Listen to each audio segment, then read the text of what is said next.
After the War of the Ring ended and peace returned to Middle-earth, Arwen Undying, the Evenstar of her people and queen of the reunited kingdom, fades from the story so quietly that most readers forget there is a profound and heartbreaking conclusion to her tale still waiting to be told.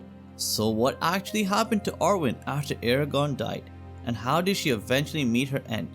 Well, in this video we will be doing an in-depth analysis into Arwen's ultimate fate by examining what the Lord of the Rings literature actually reveals about her after the War of the Ring, what Tolkien himself stated about Arwen in his personal letters, and what the appendices confirm about the last lonely journey of the Evenstar. But before we begin, remember, if you love Lord of the Rings lore and content about other fantasy worlds, then be sure to subscribe to my channel, Fantasy Spark. Around the year 3019 of the Third Age, on the hill of Cairn Amroth in Lothlorien, Arwen made a decision that would define the entire remaining arc of her life. She chose Aragorn, and in doing so she chose mortality. This wasn't simply a romantic gesture, it was a binding, irrevocable act rooted in the deepest metaphysics of Tolkien's world. As one of the half-elven, Arwen held the right to choose which fate she belonged to, the immortal destiny of the elves or the mortal doom of men. Tolkien is absolutely explicit on this point in his personal letters. He states that Arwen was not an elf but one of the half-elven who abandoned her elvish rights. And crucially, he makes clear that this choice is irrevocable once made. So from the moment Arwen descends from Lothlorien to wed Aragorn, the text is establishing that she will die as a mortal woman, and that her elvish qualities will slowly begin to fade.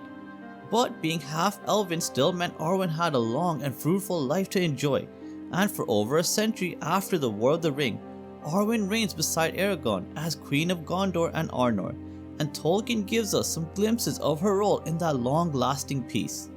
Most intriguingly, in letter 242, Tolkien reveals that it is Arwen and not Gandalf who first perceives that Frodo's spiritual wounds from being a ring bearer will never fully heal in Middle-earth, and it is Arwen who conceives the idea of sending him west to the Valinor, giving Frodo her own place on the ship and using her irrevocable renunciation of the right to sail as part of a plea for his recovery.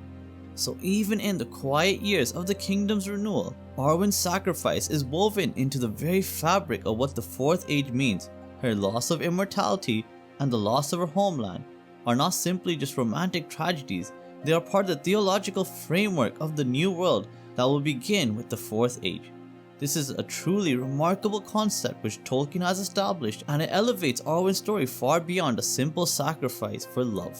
And near the end of the appendix tale, Aragorn senses that his time on Middle-earth has nearly come to an end, and in the ancient Numenorean custom of the uncorrupted kings, he chooses to lay down his life freely in the House of the Kings rather than cling to a diminishing body, a deliberate and dignified act of surrender to the gift of men.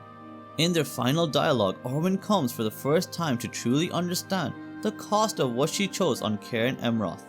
She laments that if she is indeed the gift of Ilúvatar to men, it is bitter indeed. And this is definitely one of the most devastating lines in the entire Lord of the Rings legendarium, because Tolkien is showing us here that her theoretical acceptance of mortality is now meeting its full emotional reality. And following Aragorn's passing, the text states that the light goes out of Arwen's eyes, and to all those around her she becomes cold and grey, like a starless winter evening. This scene is perhaps one of the most harrowing and difficult times in Arwen's life, as she now has to face a future without her beloved Aragorn by her side. And this is where Arwen's story takes a completely different turn.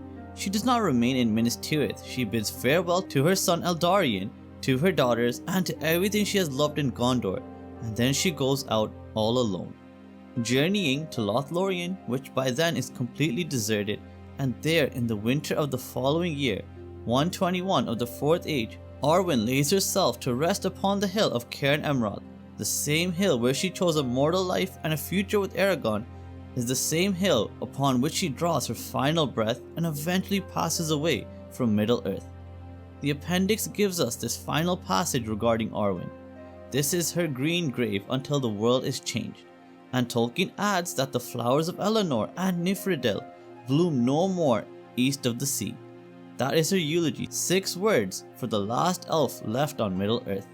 So there we have it. Arwen did not fade into comfortable obscurity as queen, nor is her story resolved at the coronation. The convergence of textual evidence creates a completely awe-inspiring picture as Arwen lived as queen for over a century. She gave up her own salvation so that Frodo might be healed. She accepted Aragorn's death gracefully. She walked all alone into an empty Lothlorien, and there she died on the hill where her love first began, leaving only a green grave and flowers that would bloom no more.